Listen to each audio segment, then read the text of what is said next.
Okay, today we are going to discuss different types of membrane receptors.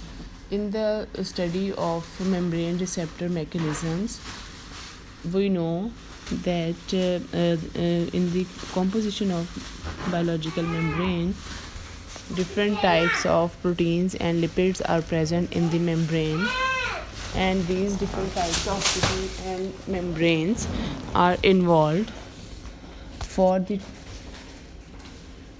signal transduction mechanisms. And in this signal transduction mechanisms, we study different types of second messenger systems.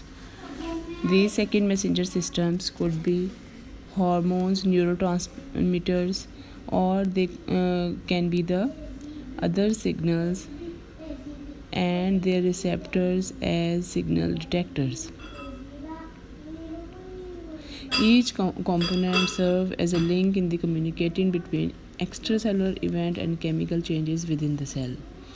Many types of receptor signals, their recognition are bound by the ligand and initiate a series of reactions that ultimately result in a specific intracellular response. So these are called as second messenger molecules, so named because they intervene between the original message and the ultimate effect on the cell.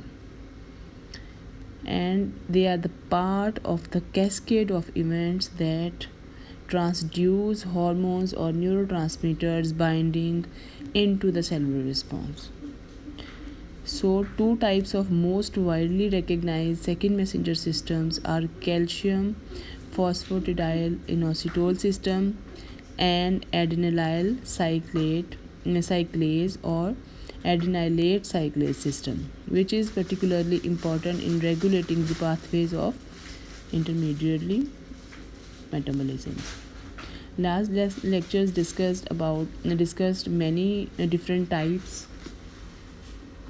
of signals which are responsible for the transportation of large as well as small molecules, and different pathways we studied regarding the transportation across the cell. Now we are going to discuss different types of protein and lipids which are going to act as the receptors in the biological membrane, and they are responsible for the internalization of signal. Here in this diagram you can see that hormones and neurotransmitters are the first messengers, and in the membrane the receptors are present in the form of proteins or lipids,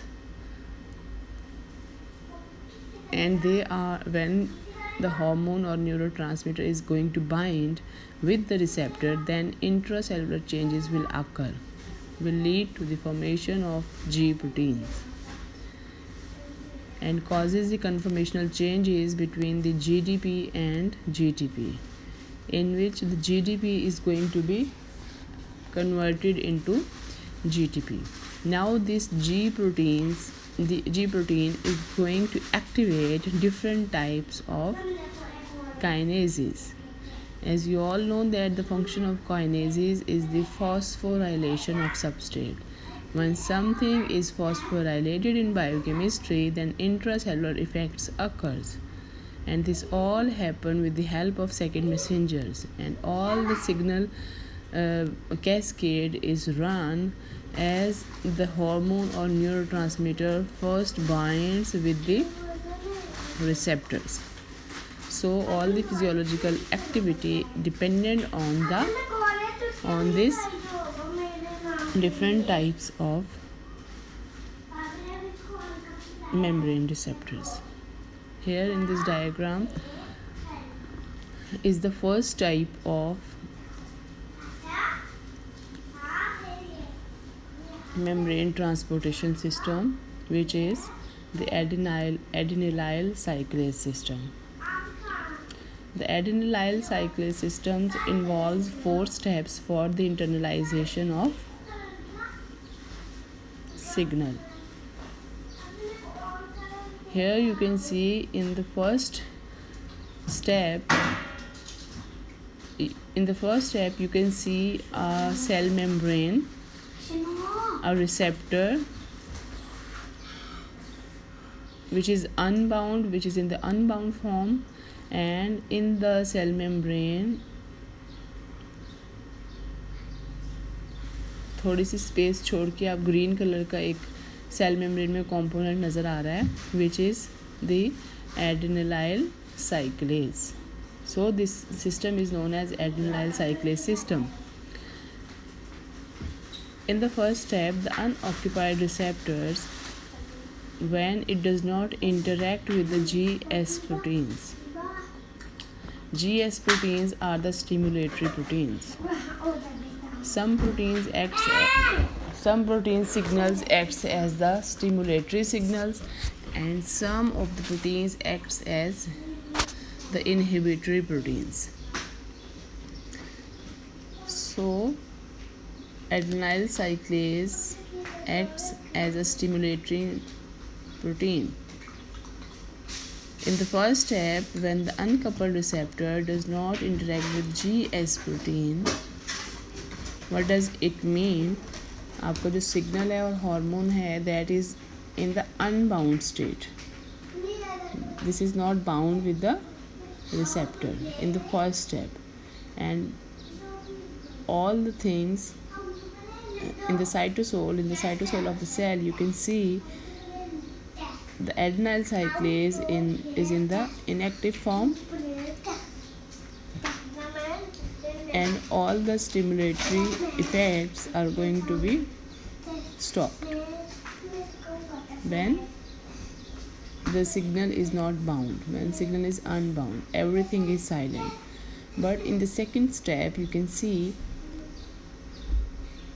again there is a receptor, and the stimulatory protein or hormone or neurotransmitter is in the bound state. Occupied receptor changes shape and interacts with a subunit of GS protein, releases GDP and binds GTP. As I told you in the last diagram, whenever the hormone or the neurotransmitter bind, conformational changes occurs inside the cell intracellularly. So here you can see diagrammatically that when the receptor bound, the G protein GDP is converted into GTP, and different subunits are going to be starting performing their function, but the adenylyl cyclase still remains inactive. So what happens in the next step? The alpha subunit of the GS protein, like your GS protein is your stimulatory protein, which is going to changes its conformation and help in the intracellular events to take place. So when the receptor bound with the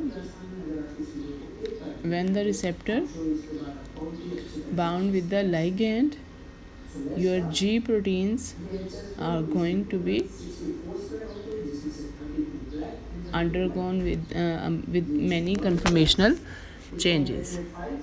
So what happens in the conformational changes? The alpha subunit detaches from the beta and gamma subunit, and now this alpha subunit is responsible for the activation of adenylyl cyclase. What happens? That adenylyl cyclase is responsible for the formation of cyclic AMP. Here you can see the alpha subunit is bound with the GTP and is going to activate the adenylyl cyclase. So all the AMP which is present is being converted into cyclic AMP, because the name indicates as the adenylyl cyclase means something, it is going to be converted into cyclic form. So the GTP or ATP is going to be converted into cyclic AMP, and now this cyclic AMP acts as your second messenger. What happens in the fourth step? When hormone is no longer bound, the receptor reverts to the resting state. अब जो हमारा hormone ligand था वो उतर गया हुआ, जिसकी वजह से हमारा रिसेप्टर जो है वो दोबारा रेस्टिंग स्टेट में चला गया है. जीटीपी ऑन अल्फा सब unit is hydrolyse to GTP, दोबारा से जीटीपी में कन्वर्ट हो गई हैं. अल्फा सब unit rejoins beta and adenine cyclase is going to be deactivated. So this is the overall mechanism, जिसमें हमारे पास जब एडेनिन साइक्लेज इनएक्टिव था उस वक़्त सारा सिस्टम क्लोज था.